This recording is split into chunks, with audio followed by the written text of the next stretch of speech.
Welcome to the EPG Pathashala, the lecture series in computer science for the postgraduate program, and this is the compiler design course and 24th module where we will discuss about the three address code, the semantic rules for generating three address code for arrays and Boolean expressions. So the objectives of this module are to learn to write semantic rules for arrays to generate three address code and to learn to write three address code for Boolean expressions. So this is about it. So we have looked at the grammar for arrays. So S produces L colon equal to E produces E plus E or E. Now this E can be again E star E or minus E or whatever it is. So whatever we know as expression, that can be adopted here also. And E produces L, and then L produces E list followed by close parenthesis. Then I have L produces ID, and then I have E list produces E list comma E, and then E list produces ID followed by open square brackets E. Now this variable L is used to indicate it is array variable. Now E also produces L. So the LHS and the RHS both can be arrays. That is, I can say x of I is equal to y of g. That is also a possibility. So this grammar supports that, and not only that, here this is a Pascal syntax. So therefore when I have E list comma E, so I can have multi dimensions with a comma separating the dimensions, and everything is put into a single square brackets. So as against C, where you have A of I comma j as A of I followed by j, you have it in two parentheses. Rather than that, here it is going to be A of I comma j, which is the Pascal syntax. So whatever is applicable here can be extended to C also. Okay.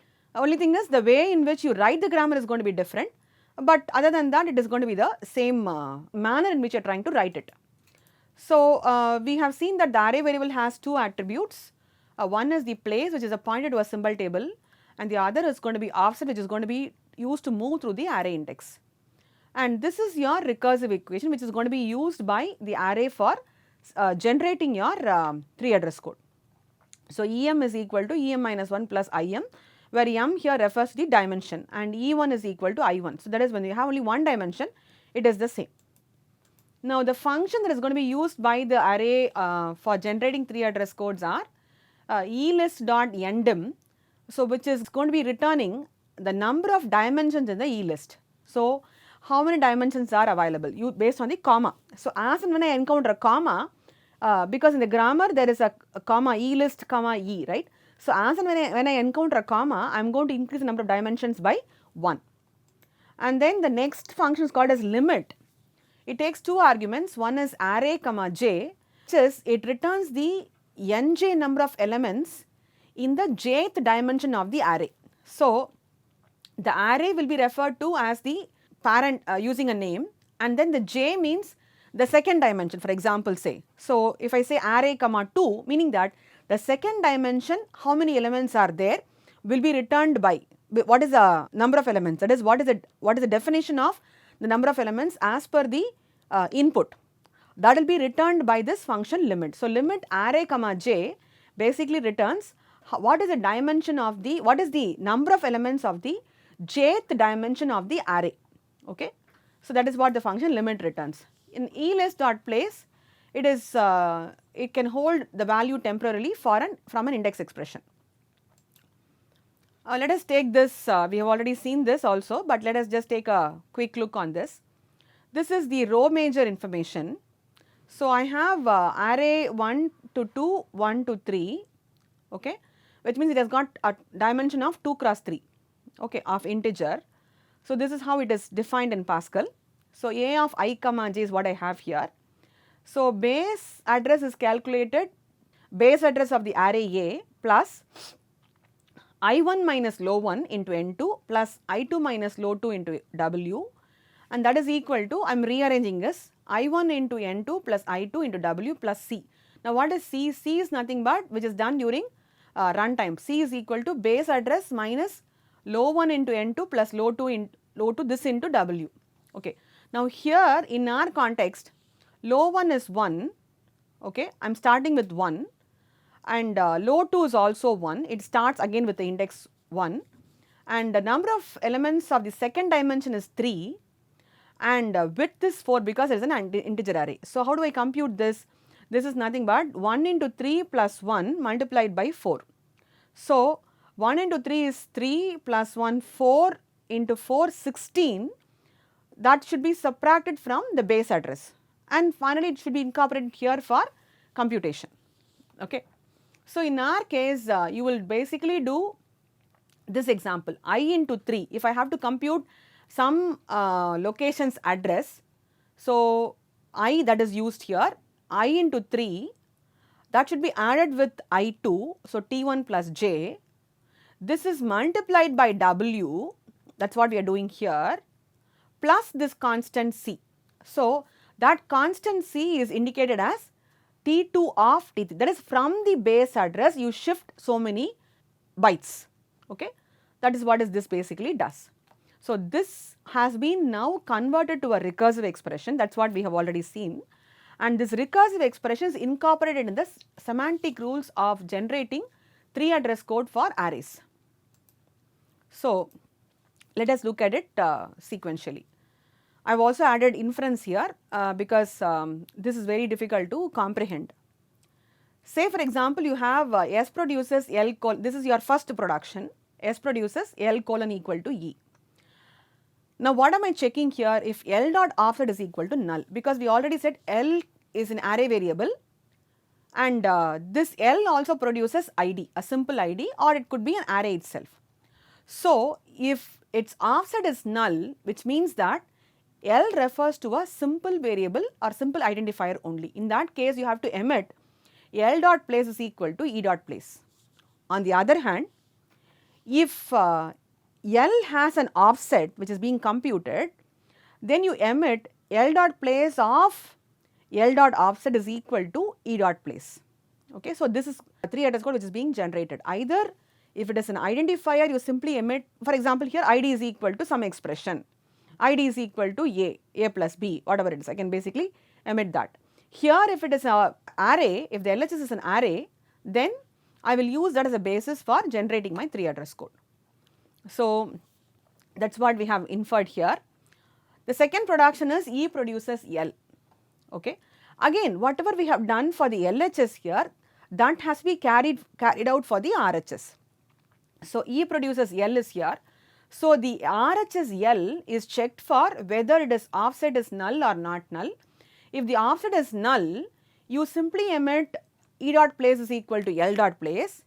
If the offset is not null, which means it is an array, in that case LHS variable will be declaring as a new temporary variable, and then you emit E dot place is equal to L dot place of L dot offset. So, whatever we have done here, the reverse is done here, but the LHS can be a new temp has to be created if it is going to be an array on the RHS.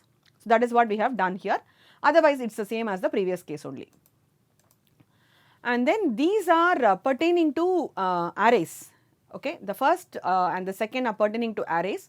Now, these two are the same as the previously looked upon expressions semantic rule, that is have E will be E dot place is equal to new temp, and then I will say emit E dot place is equal to E1 dot place plus E2 dot place. Similarly, for parenthesis, it is simply E dot place is equal to E1 dot place, which is the same as already discussed values only. Now, here this is the closing scenario of the array. But before we look at this, let us look at this L produces ID, which is a simple one. So, L dot place is equal to ID dot place, meaning that it is a simple identifier, it is not an array.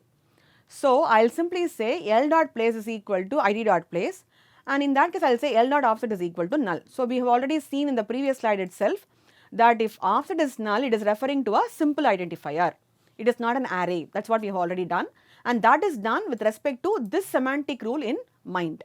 Okay. Now, this one is L produces E list close parenthesis. Now, once I see this production, it means that my array is over, okay, my array is over, which means it has to look at the last computation of the RHS and put it into LHS. So, what I will do here is L dot place is equal to new temp, and I also say L dot offset is equal to new temp. Now I will emit, I know C, it is base address minus that computation, low 1 into I1, which is done during runtime. So I will emit here L dot place of C comma E list dot array. Now this is referring to an array, right? That array place is available here. Now this is what we said, array refers to the address of the base array which is referred to. Okay, so this refers to the address. And L dot offset is equal to E list dot place multiplied by width of E list dot array. So this is also computed. So this array will have a place and that has got a width. Okay, width returns the size of the integer elements. Okay, so that is multiplied and given as offset here. Okay, so the next this is a core thing where we are incrementing the number of dimensions also.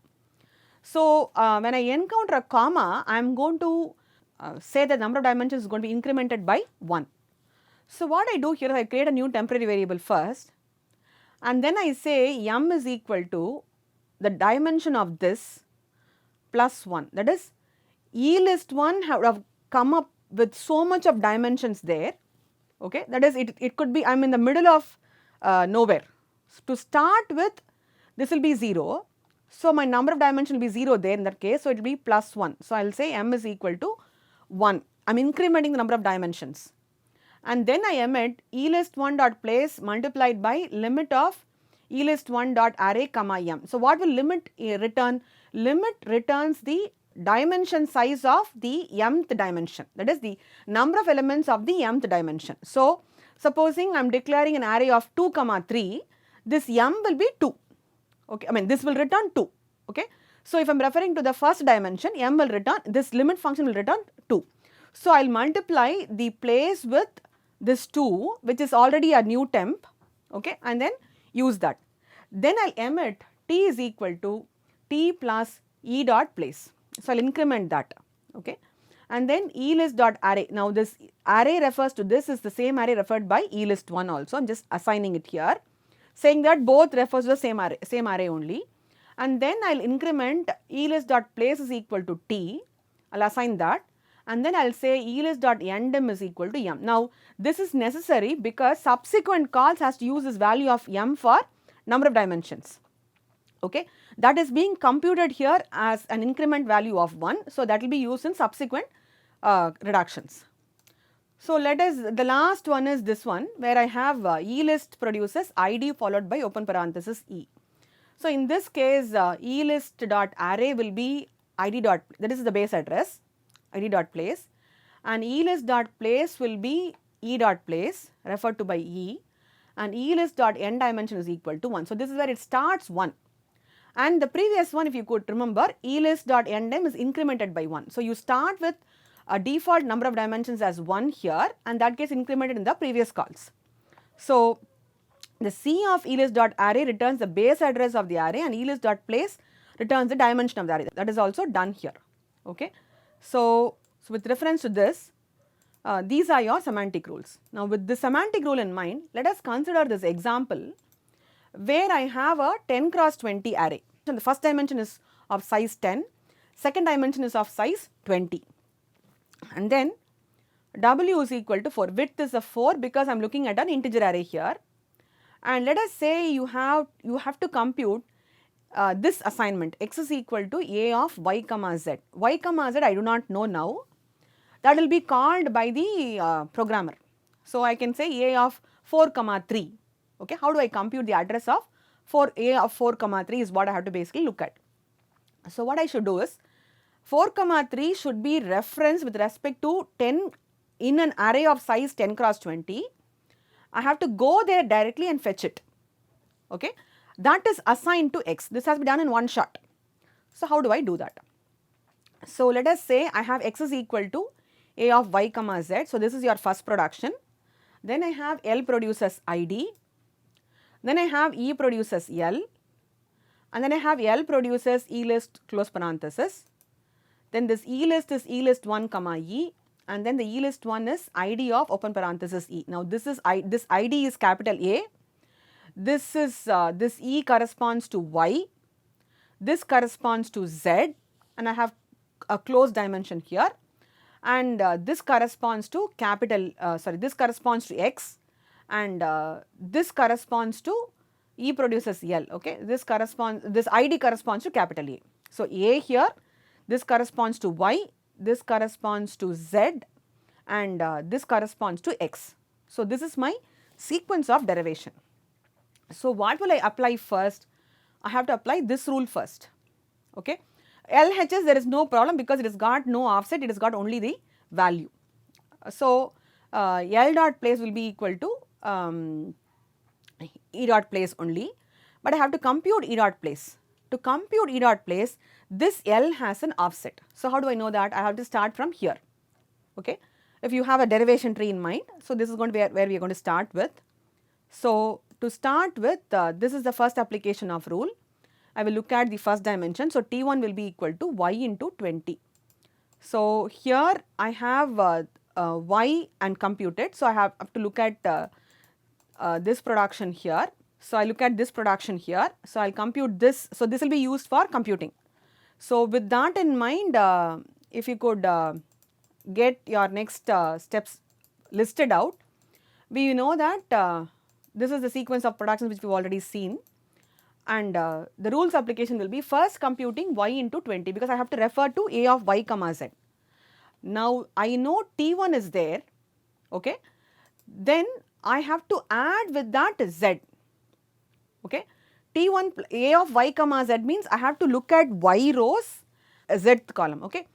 So, I have to complete y minus 1 rows and then go to the yth row, that is what it is done here, and number of columns is 20 because 10 rows and 20 columns is your array size, okay.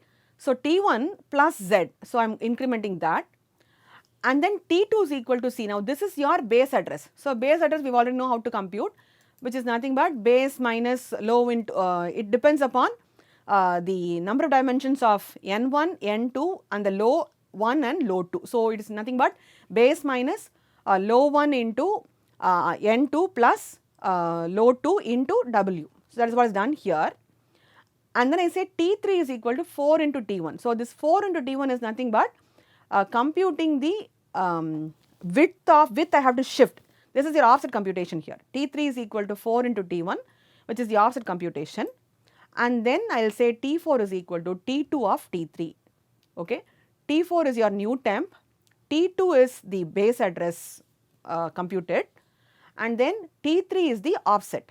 So, T4 is A of y comma z, that has to be assigned to x, and that is what we have done here. So, this will be the sequence of steps.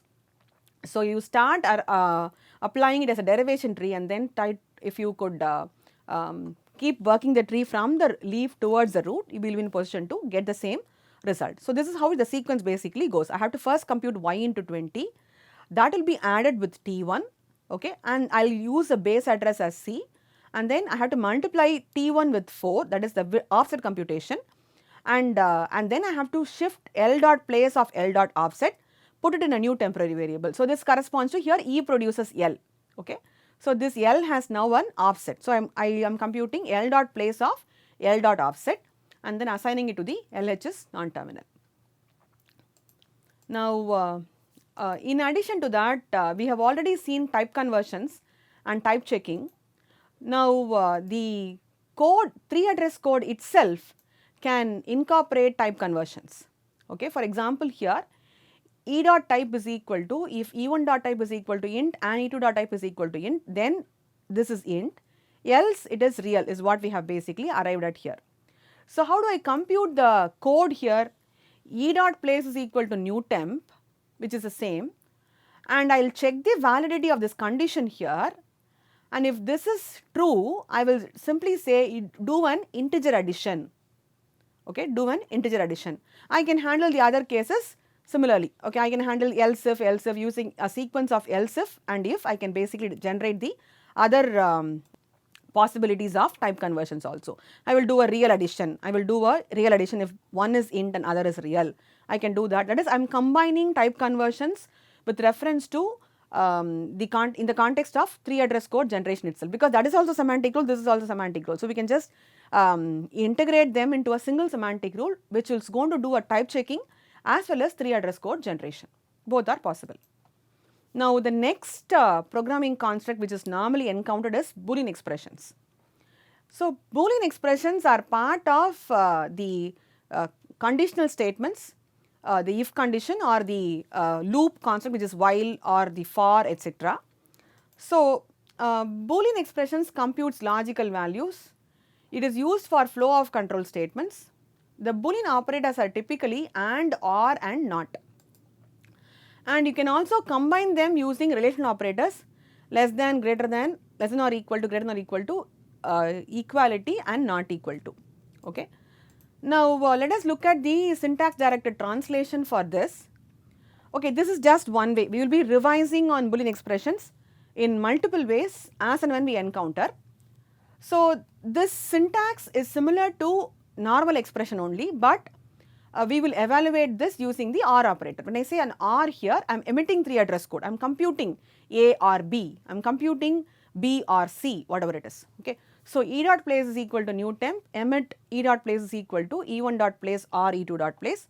Similarly, for this production is going to be nothing but replacing that with and, here is nothing but replacing this with not. And if it is a parenthesis here, I have E dot place is equal to E1 dot place, which is going to simply prioritize the execution of E1. Okay. Now, this is typically going to be part of your Boolean expression. Now, I am going to use a function called as next state, which is going to be referring to the statement number of the current statement. Okay. And then when I say a plus 3, it basically tells me that increment 3 and go to that and generate a number here. Okay. So, next state is going to generate the current line number, and plus 3 will be current line number plus 3. So, here next state means current line number, plus 2 means adding to the current line number. So, I will typically encounter ID1 relop ID. Relop is relational operator. So, I can say A less than B, that could be a simple RHS.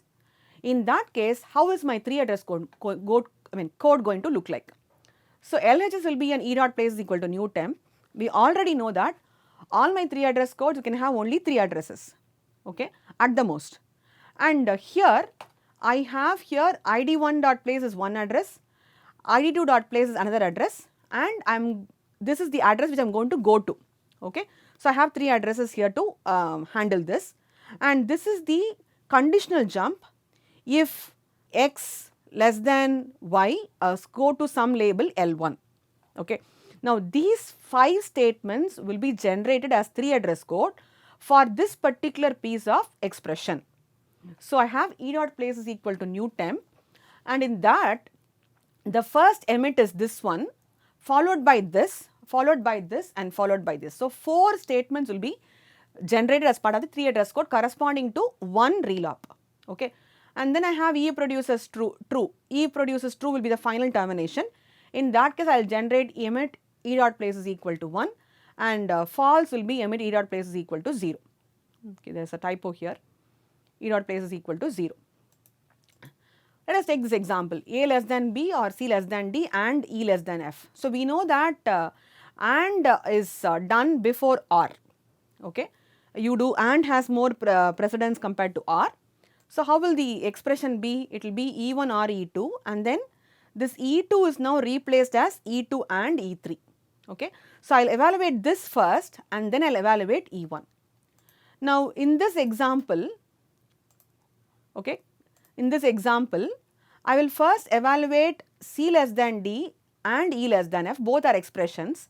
Now, this will be fitting into as ID1 relop ID2, again one more ID1 relop ID2. So, I will generate 4 statements for this and this, connect them using AND. That is a very simple task, simply saying a temporary place is equal to this one and this one. Finally, 4 statements will be generated as part of this A less than B. This will be again referring to a single place. The ANDed one will be in a single place. I can do an ORing of that, which is again a simple expression. So, this is what is going to happen. So, let us look at this. So, the first one is, what is my first statement as part of the 3 address code ID1 relop ID2. If ID1 relop ID2, go to next state plus 3, that is your first statement. So, I have the line number as 100 which is available here. So, I will say next state will return 100. So, 100 plus 3 is 103. Next is what? Temporary variable t1 that is equal to 0, and then I have a go to of next state plus 2, this is my next state here plus 2, and then I have to generate t1 is equal to 1, okay. Which means that if you look at these 4 lines, if this is true, I go to 103, meaning that I am setting my temporary variable to 1. If this is false, I am coming here, which means that my temporary variable is set to 0 and I do a go to 1, that is I am skipping the statement in that case, okay. And then again for C less than D, because we know that A less than B or C less than D and E less than F. So, I am not concatenating it together. I have to do C less than D and E less than F first, followed by I have to OR it with A less than B. So, A less than B result is available in T1, okay. This has to be definitely done. So, if C less than D go to 107, T2 0, again go to 108, T2 is equal to 1. Similarly, if E is less than F, go to 111, T3 is 0, go to 112, T5 is equal to 1, okay. So, what have we done? T1, T2 and T3 both all has basically been set to 0 or 1 here, and therefore, they correspond to the individual expressions. So, now T4 is equal to T2 and T3. I am doing an AND first. I am doing an AND first, and then T5 is equal to T1 or T4. Okay.